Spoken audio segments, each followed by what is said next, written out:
இந்த உலகத்தில் நாம் எல்லோரும் வாழ்கிறோம். ஆனா, இந்த மனித வாழ்க்கை எப்படி ஆரம்பிச்சது என்று ஒரு நாளாவது யோசிச்சிருக்கீங்களா? அல்லாஹ் ஜல்ல ஷானுஹு வ தஆலா இந்த பூமியில் தன்னுடைய பிரதிநிதியை உருவாக்க நினைத்தான்.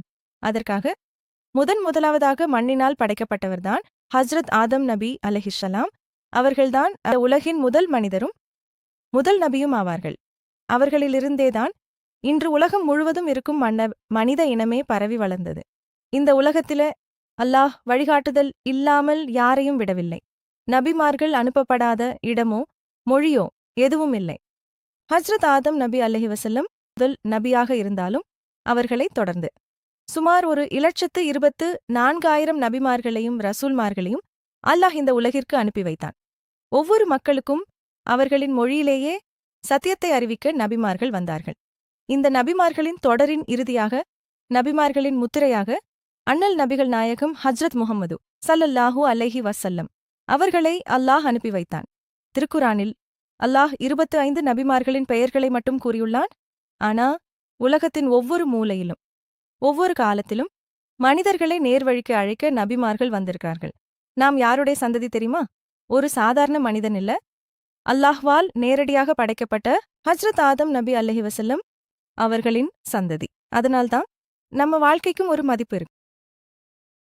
இந்த உலகத்தில் ஒரு விஷயம் நம்ம கவனிச்சிருக்கோமா? மாற்றம். அது ஒரே நாளில் வராது. சிறுகச் படிப்படியாக தான் வரும். அப்படித்தான் அல்லாஹ் மனிதர்களையும் சீர்திருத்தினான். ஒரே நேரத்தில் எல்லாவற்றையும் மாற்றவில்லை. அதற்காகத்தான் சுமார் 1,24,000 நபிமார்களை இந்த உலகத்திற்கு அனுப்பினான். ஒவ்வொரு காலத்திலும் ஒவ்வொரு சமூகத்துக்கும் ஏற்றவாறு சிறு சிறு மாற்றங்கள் கொண்டு வந்தார்கள். மனித இனத்தின் ஆரம்ப காலத்தில் மக்கள் தொகை அதிகரிக்க வேண்டும் என்பதற்காக ஒரே தாய் வயிற்றில் பிறந்தவர்களுக்குள் கூட திருமணம் அனுமதிக்கப்பட்டிருந்தது. ஆனால் பின்னர் அது தடை செய்யப்பட்டது. ஒரு காலத்தில மரணத்தை கொண்டு வருகிற வானவர் ஹஜ்ரத் இஸ்ராயீல் அலைஹிஸ்ஸலாம் அவர்களை மனிதர்கள் நேரடியாக காண முடிந்தது. ஆனால் பின்னர் இந்த விஷயமும் மாற்றப்பட்டது. மற்றொரு காலத்தில ஒவ்வொரு நபியும் தங்களை நபி என்று நிரூபிக்க அற்புதங்களை காட்ட வேண்டியிருந்தது. ஆனால் படிப்படியாக அதன் தேவை குறைக்கப்பட்டது. இப்படி சிறுகச் சிறுக மாற்றங்கள் மனிதர்களை தயார் செய்தது. இறுதியாக அண்ணல் நபிகள் நாயகம் ஹஜ்ரத் முஹம்மது ஸல்லல்லாஹு அலைஹி வஸல்லம் அவர்களின் காலத்தில் அனைத்து சட்டங்களும் விதிமுறைகளும் முழுமையாக நிறைவு பெற்றது. அதற்குப் பிறகு இந்த மார்க்கத்தில் மாற்றமில்லை. இது உலக முடிவு வரை நிலைத்திருக்கும். அல்லாஹ்வின் திட்டம் எப்போதும் சரியானது. அவன் மனிதனை உருவாக்கியதோடு மட்டுமில்லாமல் அவரை மெதுவாக சரியான பாதைக்கு வழிநடத்தியும் இருக்கிறான். இந்த உலகத்தில் 1,24,000 நபிமார்களை அல்லாஹ் அனுப்பியதாக நாம் கேள்விப்பட்டிருக்கிறோம். ஆனால் அவர்கள் எல்லாரின் செய்தி என்ன தெரியுமா? ஒரே ஒரு செய்திதான். அல்லாஹ் ஒருவனே, அவனே வணக்கத்திற்குரியவன், நான் அவனால் அனுப்பப்பட்ட தூதன். ஆனா ஒரு விஷயம் ரொம்ப ஆழமா இருக்கு. ஒவ்வொரு நபியும் அவரவர் காலத்துக்கேற்றவாறுதான் அனுப்பப்பட்டார்கள். ஹஜ்ரத் தாவூத் அலைஹி வஸல்லம் அவர்களின் காலத்தில மக்கள் மிகவும் பலசாலிகள், பெரிய உடல் அமைப்பும் வலிமையும் கொண்டவர்கள். அந்த ஷேம் பவரோடேதான் ஹஜ்ரத் தாவூத் அலைஹி வஸல்லம் அவர்களும் இருந்தார்கள். இரும்பை கூட மெழுகை போல வளைத்தவர். ஹஜ்ரத் மூசா அலைஹி வஸல்லம் அவர்களின் காலத்தில் மக்கள் மாந்திரீகம், மாயாஜாலம் இவைகளில் எக்ஸ்பர்ட். அந்த மாயையை உடைக்க அதையே மிஞ்சும் சக்தியோடு அல்லாஹ் அவர்களை அனுப்பினான். ஹஜ்ரத் ஈசா அலைஹி வஸல்லம் அவர்களின் காலத்தில் மருத்துவம் உச்சத்தில் இருந்தது. அப்போ என்ன நடந்தது தெரியுமா? அல்லாஹ்வின் அனுமதியால் இறந்தவர்களை உயிர்ப்பித்தார். குருடர்களுக்கு பார்வை கொடுத்தார். நோயாளிகளை குணப்படுத்தினார். இப்போ அண்ணல் நபி ஸல்லல்லாஹு அலைஹி வஸல்லம் அவர்களின் காலத்தை பாருங்க. அந்த சமுதாயம் கவிதையில் வாழ்ந்த சமுதாயம். சண்டை போட்டாலும் கவிதையிலேயே சண்டை போட்டார்கள். ஆனா அந்த சமுதாயத்துக்கு நடுவில் கவிஞராக இல்லாத ஒருவருக்கு அல்லாஹ் ஒரு அற்புதத்தை கொடுத்தான். அதுதான் திருக்குரான். அது ஒரு சாதாரண புத்தகம் இல்ல, ஒரு காவியம், ஒரு அதிசயம். அந்த கால மக்களை மட்டுமல்ல, இன்றும் நாளையும் உலக முடிவு வரை மனிதர்களை அதிர வைக்கும் ஒரு இறைவசனம். நபிமார்கள் எல்லாரும் வேறுபட்டவர்களாக இருந்தாலும் அவர்களின் அழைப்பு ஒன்றே, அல்லாஹ்வை மட்டும் வணங்குங்கள். இந்த உலகம் உருவாகும் முன்பு நட்சத்திரங்களும் இல்லை, வானமும் இல்லை, நாமும் இல்லை. அப்போது அல்லாஹ் தன் சக்தியால் முதல் படைப்புகளை உருவாக்கினார். முதலில் ஒளி படைக்கப்பட்டது. அந்த ஒளி சாதாரண ஒளி அல்ல, அதுவே நூறு முஹம்மதி என்று அழைக்கப்படும் பரிசுத்தமான ஒளி. அந்த ஒளியிலிருந்தே அடுத்ததாக ஆன்மா படைக்கப்பட்டது. பிறகு எழுதுகோல் உருவாக்கப்பட்டது. அதன் மூலம் விதி எழுதப்பட்டது. அதற்குப் பிறகு அல்லாஹ் அறிவை படைத்தான். இந்த 4 படைப்புகளே அனைத்து படைப்புகளுக்கும் அடித்தளம். நூரே முஹம்மதி என்ற அந்த ஒளி ஆதிகாலத்தில் அல்லாஹ்வுக்கு முன் நின்று 100 வருடங்கள் சஜ்தாவில் இருந்தது. ஆனால் அது நம்ம உலக வருடம் இல்லை. ஒரு வருடம் என்பது 1000 வருடங்கள். அதாவது அந்த ஒளி ஆயிரக்கணக்கான வருடங்கள் அல்லாஹ்வை வணங்கியது. அந்த ஒளியின் ஒரு பகுதியிலிருந்து அல்லாஹ் தன் அரியாசனமான அர்ஷை படைத்தான். அர்ஷ் 4000 தூண்களில் அமைந்தது. ஒவ்வொரு தூணுக்கும் இடையில் 4000 வருடங்கள் பயணம் செய்ய வேண்டிய தூரம். அவ்வளவு பெரிய மகத்துவம். ஒவ்வொரு நாளும் வானவர்கள் ஆயிரக்கணக்கான அணிகளாக வந்து அர்ஷை வலம் வந்து லா இலாஹ இல்லல்லாஹு அல்லாஹு அக்பர் என்று தஸ்பீஹ் சொல்லிக்கொண்டே இருக்கின்றனர். அர்ஷின் கீழ் ஒரு அதிசயமான படைப்பு உள்ளது. ஒரு பெரிய சேவல். அதன் சிறகுகள் கிழக்கையும் மேற்கையும் தொடும் அளவு பெரியது. அது விடியற்காலையில் தன் சிறகுகளை அடித்து சுப்ஹானல் மல்லிக்குல் குத்தூஸ் என்று கூறுகிறது. அந்த சப்தத்தை கேட்டவுடனே பூமியிலுள்ள சேவல்கள் எல்லாம் கூவத் தொடங்குகின்றன. அதனால்தான் நாம் சேவல் கூவலை கேட்டால் அதை திட்டக்கூடாது. ஏனெனில் அவை நம்மை தொழுகைக்கு எழுப்புகின்றன. அந்த நேரத்திலே பறவைகளும் தங்கள் மொழியில் அல்லாஹ்வை துதி செய்கின்றன. இந்த உலகம் சும்மா உருவாகவில்லை. ஒவ்வொரு படைப்புக்கும் பின்னாலும் ஒரு பெரிய ரகசியம் உள்ளது. அல்லாஹ்வின் படைப்புகளில் மிகவும் அதிசயமான ஒன்றாக எழுதுகோல் கருதப்படுகிறது. இது சாதாரண எழுதுகோல் அல்ல. இது மனிதர்களின் கற்பனைக்கு எட்டாத அளவுக்கு மிகப்பெரியதாக இருக்கிறது. இதன் நீளம் 500 வருடம் நடந்து செல்லும் தூரம். இதன் அகலம் 40 வருடம் நடந்து செல்லும் தூரம். அல்லாஹ் இந்த கலமை படைத்தபோது எழுது என்று கட்டளை அளித்தான். அதற்குப் பிறகு உலகத்தின் ஆரம்பம் முதல் முடிவு வரை நடக்க இருக்கும் அனைத்தையும் அது எழுதியது. லவ்ஹுல் மஹ்பூல் பாதுகாக்கப்பட்ட பலகை. இந்த கலம் எழுதும் இடம்தான் லவ்ஹுல் மஹ்பூல். இதன் உயரம் வானம் முதல் பூமி வரை, அகலம் கிழக்கு முதல் மேற்கு வரை. இதில் என்ன எழுதப்பட்டுள்ளது? மனிதர்களின் வாழ்க்கை, எல்லா உயிர்களின் நிகழ்வுகள், உலகத்தின் ஆரம்பம் முதல் இறுதி வரை நடக்கும் அனைத்தும் எல்லாம் இதில் பதிவு செய்யப்பட்டிருக்கிறது. அல்லாஹ் படைத்த வானங்கள் மொத்தம் 7. ஒவ்வொரு வானத்துக்கும் தனி அழகு, தனி நிறம், தனி படைப்புகள் உள்ளன. முதல் வானம் பச்சை நிறம், 2ஆம் வானம் சிவப்பு நிறம், 3ஆம் வானம் நீலம் நிறம், 4ஆம் வானம் வெள்ளி நிறம், 5ஆம் வானம் தங்கம் நிறம், 6ஆம் வானம் முத்து போன்ற வெண்மை நிறம், 7ஆம் வானம் ஒளிமயமான பிரகாசம். ஒவ்வொரு வானத்திலும் வானவர்கள், மலக்குகள் இருக்கின்றனர். அவர்கள் எப்போதும் அல்லாஹ்வை தொழுகின்றனர். சிலர் நிற்கும் நிலையில், சிலர் ருகூவில், சிலர் சஜ்தாவில், சிலர் உட்கார்ந்த நிலையில். அவர்கள் உலக முடிவு வரை இதே நிலையிலேயே இருப்பார்கள். நம்பிக்கை பற்றிய முக்கிய உண்மை, இந்த விஷயங்கள் எல்லாம் மறைவான விஷயங்கள். நம் அறிவால் முழுமையாக புரிந்து கொள்ள முடியாது. அதனால் ஒரு முஸ்லிமின் கடமை அல்லாஹ்வின் சக்தியை நம்புவது, தெரியாத விஷயங்களையும் நம்புவது. ஏனெனில் இருட்டில் நடக்கும் சிறிய எறும்பின் ஒசையைக் கூட கேட்கும் சக்தி அல்லாஹ்வுக்கு உண்டு. சில விஷயங்கள் நமக்கு ஆச்சரியமாக இருக்கும். சில விஷயங்களை நம் அறிவு ஏற்க மறுக்கும். ஆனால் அல்லாஹ்வின் சக்தி எல்லாவற்றையும் கடந்தது. அதை நம்புவதுதான் உண்மையான ஈமான். இன்னும் பல முக்கியமான விஷயங்கள் இருக்கின்றன. அடுத்த வீடியோவில் சந்திப்போம். சப்ஸ்கிரைப் சொல்ல மறக்காதீர்கள். அஸ்ஸலாமு அலைக்கும் அல்லாஹ்வின் படைப்புகளில் வானவர்கள் எண்ணிக்கை அளவிட முடியாத அளவுக்கு அதிகம். ஒரு விளக்கமாக சொல்லப்பட்டதாவது, மொத்த படைப்புகளை 10 பங்காக எடுத்துக்கொண்டால் வானவர்கள் மட்டும் 9 பங்கு. மீதமுள்ள ஜின்கள், ஷைத்தான்கள், மனிதர்கள் அனைவரும் சேர்ந்து ஒரு பங்கு மட்டுமே. எவ்வளவு பெரிய படைப்பு இது! சுப்ஹானல்லாஹ். இப்போ ஆயத் அல் குர்சி பற்றி யோசிங்க.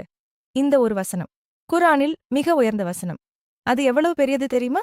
அதன் எல்லை 7 வானங்களையும் பூமியையும் உள்ளடக்கியது. அதன் இருபுறங்களிலும் ஆயிரக்கணக்கான ஆசனங்கள். அவற்றில் அமர்ந்தவாறு வானவர்கள் இரவு பகலாக இல்லாமல், நிறுத்தமில்லாமல் ஆயத்துல் கூர்சியை ஓதிக்கொண்டிருக்கின்றனர். அதிலேயே அழகான விஷயம் என்னன்னா, இந்த வசனத்தை இந்த உலகத்துல நாம ஓதும்போது அதன் நன்மை நமக்கே வந்து சேருகிறது. ஒரு சிறிய வசனத்தை ஓதுவதன் மூலம் அளவில்லா பாதுகாப்பு கிடைக்கின்றது. இன்றிரவு தூங்கும் முன் 1 நிமிடம் எடுத்துக்கோங்க. ஆயத்துல் குர்சி ஓதுங்க. அல்லாஹ்வின் பாதுகாப்புல நிம்மதியாக உறங்குங்க. இந்த உலகம், இந்த பிரபஞ்சம் எல்லாம் எதிலிருந்து ஆரம்பித்தது என்று ஒருபோதும் யோசித்ததுண்டா? அல்லாஹ் எல்லாவற்றிற்கும் முன்னால் ஒரு விசேஷமான ஒளியை படைத்தான். அதுதான் நூரே முஹம்மதி. அந்த ஒளியிலிருந்தே அண்ணல் நபி ஸல்லல்லாஹு அலைஹி வஸல்லம் அவர்களின் ஆத்மா உருவானது. அந்த ஆத்மா அல்லாஹ்வின் அர்ஷின் அருகில் இருந்து பல்லாயிரம் ஆண்டுகள் அல்லாஹ்வை துதித்துக் கொண்டே இருந்தது. அது ஒரு சாதாரண நிலை அல்ல, ஒரு தெய்வீகமான மர்மமான நிலை. அறிஞர்கள் கூறுவது போல் அந்த ஒளி ஒரு அழகான வடிவில் வெளிப்பட்டது. அதிலிருந்து வெளிவந்த ஒவ்வொரு துளியும் பிற நபிமார்களின் ஆத்மாக்களாக மாறின. அதன் பின்னர் அந்த நபிமார்களின் ஆத்மாக்களிலிருந்து ஸ்தீக்கீன்கள், அவர்களிலிருந்து முஜாஹிதீன்கள், அவர்களிலிருந்து முத்தகீன்கள், இவ்வாறு தொடர்ந்தே மனிதர்களின் பல நிலைகள் உருவாகின. இது மட்டுமில்லாமல் ஒரு பெரிய ரகசியம் என்னவென்றால், அல்லாஹ் அந்த நூரே முஹம்மதியை தன் கருணை பார்வையால் நோக்கியபோது அது நாணத்தால் வியர்த்தது. அந்த வியர்வை துளிகளிலிருந்தே நபிமார்களின் ஆத்மாக்கள், அவ்லியாக்களின் ஆத்மாக்கள், நல்லடியார்களின் ஆத்மாக்கள், மேலும் பாவிகளின் ஆத்மாக்களும் கூட உருவாக்கப்பட்டன. இதன் மூலம் நாம் புரிந்து கொள்வது என்ன? இந்த அண்ட சராசரங்கள் அனைத்தும் ஒரு தெய்வீக ஒளியிலிருந்து தோன்றியவை. அதுதான் நூரே முஹம்மதி. அந்த ஒளியை உணர்ந்த இதயம் இறைவனை நெருக்கமாக உணரும். இந்த உலகத்தில் மனிதர்கள் மட்டும்தான் வாழ்கிறார்கள் என்று நினைக்கிறோமா? இல்லை. நம்ம கண்களுக்கு தெரியாத இன்னொரு படைப்பு இருக்கிறது. அவர்கள்தான் ஜின்கள். ஜின்கள் எப்படி உருவாக்கப்பட்டார்கள் தெரியுமா? இதை பற்றி குர்ஆன் மிகவும் தெளிவாக சொல்லுகிறது.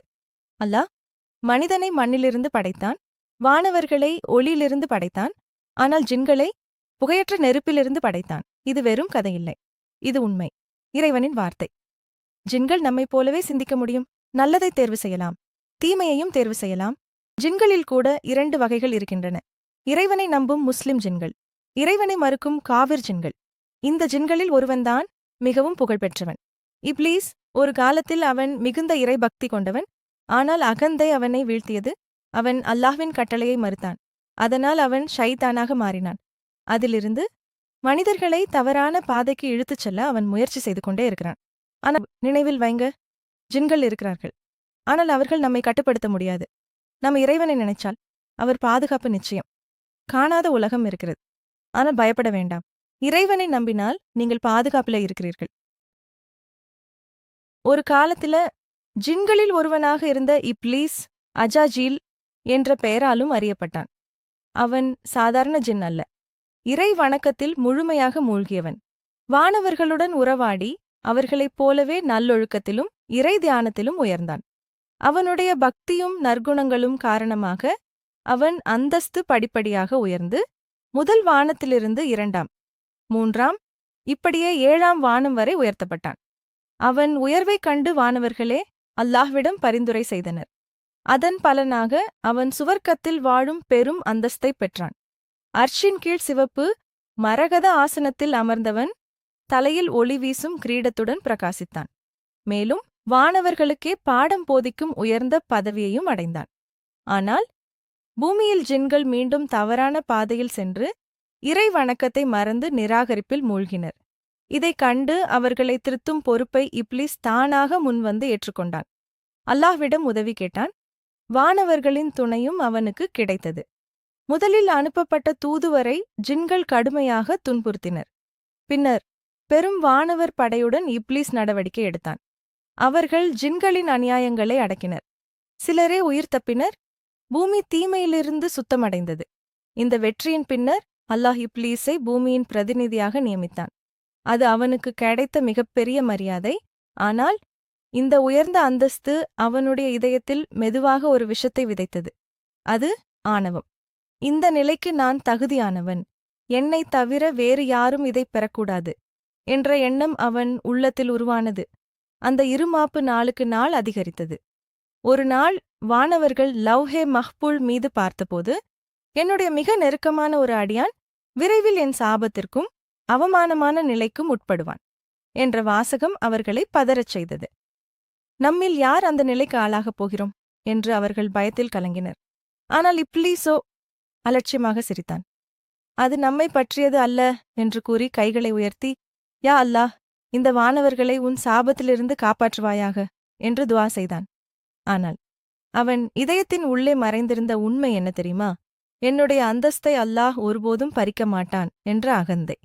அந்த ஒரு எண்ணமே அவனின் வரலாற்றையே மாற்றப்போகிறது. இந்த உலகம், நாம் நடக்கிற இந்த பூமி ஒரு நாள் ஒரு விசித்திரமான பயத்தால் நடுங்கியது என்று சொன்னால் நம்புவீர்களா? அல்லாஹ் மனிதனை படைக்க விரும்பினார். உன்னிலிருந்து நான் மனிதனை உருவாக்கப் போகிறேன் என்று பூமியிடம் அறிவித்தார். அவர்களில் நல்லவர்கள் சொர்க்கத்தில் வாழ்வார்கள், தீமை செய்பவர்கள் நரகத்தில் தண்டிக்கப்படுவார்கள். இந்த வார்த்தைகளை கேட்டதும் பூமி அமைதியாக இருக்க முடியவில்லை. அது துடித்தது, அது பயந்தது, அது அழுதது. யா அல்லாஹ், என்னிலிருந்து உருவாகும் மனிதர்கள் அந்த நரக வேதனையை எப்படி தாங்குவார்கள்? நல்லவர்களுக்கு சொர்க்கம் என்று கேட்டதில் நான் மகிழ்ந்தேன். ஆனா நரகத்தின் வேதனை என் மனதை உடைத்துவிட்டது. பூமி துயரத்தில் மூழ்கியது. அல்லாஹ் ஒரு மலக்கை அனுப்பினார். முதலில் ஜிப்ரீல் அலைஹிஸ்ஸலாம் வந்தார். பூமியின் அழுகையை பார்த்தார். அவரால் மண்ணை எடுக்க முடியவில்லை.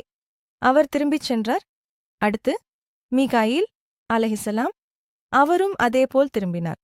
பின்னர் இஸ்ராபீல் அலைஹிஸ்ஸலாம், அவரும் பூமியின் துயரத்தைக் கண்டு விலகினார். இறுதியாக இஜ்ராயீல் அலைஹிஸ்ஸலாம் அனுப்பப்பட்டார். பூமி இன்னும் அதிகமாக முன்பை விட பல மடங்கு அழுதது. ஆனா இந்த முறை இஜ்ராயீல் அலைஹிஸ்ஸலாம் அந்த அழுகையை மீறி அல்லாஹ்வின் கட்டளையை முன்னிலைப்படுத்தினர். அல்லாஹ்வின் உத்தரவை விட பெரியது எதுவும் இல்லை என்று உறுதியுடன் அவர் மண்ணை எடுத்தார். பின்னர் அல்லாஹ் கேட்டார், பூமி இவ்வளவு துயரப்பட்டும் நீ ஏன் இரக்கம் காட்டவில்லை? அதற்கு இஜ்ராயீல் அலைஹிஸ்ஸலாம் பதில், யா அல்லாஹ், உன்னுடைய கட்டளை எல்லாவற்றையும் விட எனக்கு மேலானது. இந்த கதை நமக்கு ஒரு கேள்வி கேட்கிறது. நாம் யாரை முன்னிலைப்படுத்துகிறோம்? நம்முடைய உணர்ச்சிகளையா அல்லது அல்லாஹ்வின் கட்டளையா? நினைவில் வைத்துக் கொள்ளுங்கள், அல்லாஹ்வின் உத்தரவை பின்பற்றுவதே உண்மையான வெற்றி. இன்னும் பல முக்கியமான விஷயங்கள் இருக்கின்றன. அடுத்த வீடியோவில் சந்திப்போம். சப்ஸ்கிரைப் சொல்ல மறக்காதீர்கள். அஸ்ஸலாமு அலைக்கும்.